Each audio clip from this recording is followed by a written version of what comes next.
Just how powerful is a North Carolina town? Well, the case of a Wake County property owner who is challenging the town of Apex's power to use eminent domain and trump her rights as a property owner is giving us a fascinating glimpse at the power of government. The Locke Foundation's Director of Legal Studies, Jon Guze, is following this case. He joined with the North Carolina Advocates for Justice in filing a friend of the court brief supporting homeowner Beverly Rubin. Jon joins me now to talk about the case. Jon, welcome back to the program. Thank you, Donna. First of all, help us understand what legitimate legal power does a town have in North Carolina if it decides that it wants a homeowner's property? Well, under our Chapter 40A of the General Statutes, all the towns in North Carolina and many other local governments, as well as the state itself, all have the power of eminent domain. What that means is that if the government needs a piece of property for some sort of public use, it can take it and compensate the owner, even if the owner doesn't want to sell. Now, there's no question that this is a power that government has under North Carolina law, but fortunately, it's restricted. It's restricted primarily in two ways. In the first place, you can only take the property if it's for a public use or benefit. That's spelled out in the statutes.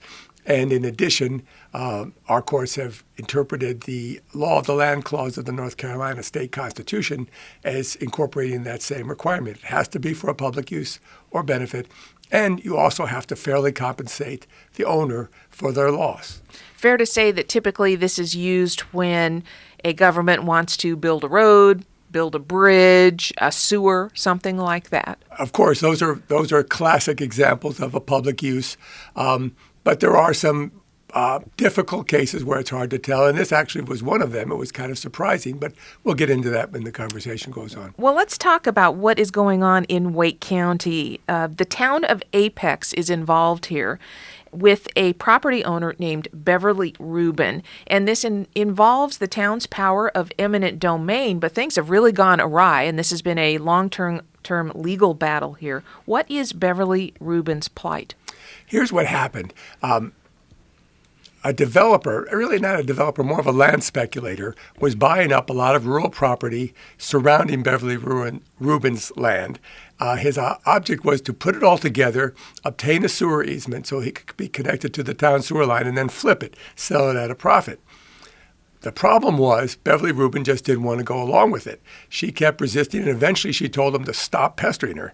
So when that happened, the developer went to the town of Apex, and he worked a deal out with them whereby they would use their power of eminent domain to take an easement across Beverly Rubin's land and install a sewer, and he would pay for all the construction costs, all the compensation costs to her, all the legal costs, and so on.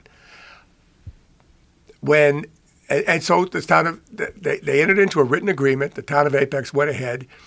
They filed a petition condemning the land with the Superior Court in Wake County. But then things got complicated because they exercised a power that they have under a different chapter of the General Statutes, Chapter 136. This is the quick take provision. This gives them what's called the quick take power. Now, ordinarily, this is used by the Department of Transportation for road building, but a few municipalities, including Apex, have it. And what quick take allows them to do is they can take possession of the land and start construction on a public project while their condemnation action is proceeding. And that's what they did. They went ahead, built the sewer while they waited for Wake County Superior Court to decide whether they had a legitimate taking. So, Jon, all this time that this is happening, Beverly Rubin continues to fight against this. She doesn't want to give up her property, so she's going through a legal challenge. But the town has gone ahead through the quick take process, and they've installed the sewer line. But as I understand it, there's a provision with the quick take process that says, look, if you do this and it turns out legally to go against you, the town, then you have to go back and uninstall that line? Well, that's not in the statute itself, but that's how the courts have interpreted it. At least that's how we understand the relevant case law. And in fact, that's what happened here. Quite to everybody's surprise, about a year after after the town filed their petition to condemn the land, Wake County Superior Court said, you know what, this isn't for a public benefit. This is just to benefit that developer. And as a matter of fact, that developer walked away with more than $2 million in profits from that flip, even before, as soon as Apex built the sewer. So there certainly was a very big private benefit here. So that means Beverly Rubin has a court on her side against the town of Apex. She won.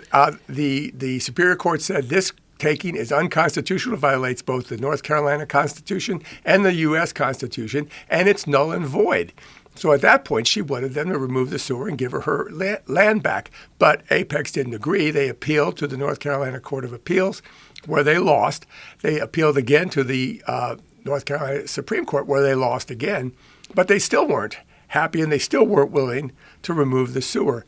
Jon, for those of us who aren't attorneys, and you are, but I am not, so this lady, this property owner, has had 3 court decisions go her way and against the town of Apex, including the state's highest court, the North Carolina Supreme Court. Why then is this not a done deal? Why is the town of Apex not having to remove this from her land?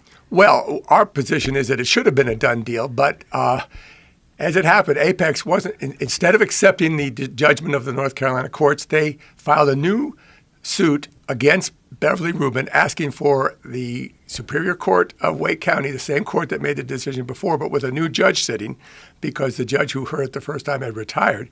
They asked them for a declaratory judgment saying that, in fact, their easement was good. And they have this convoluted theory under which, because they exercised the quick take statute, and because they think their ownership was vested at the time they built the sewer, and therefore her only remedy is compensation. That can't be right, because it violates the state constitution and the U.S. Constitution.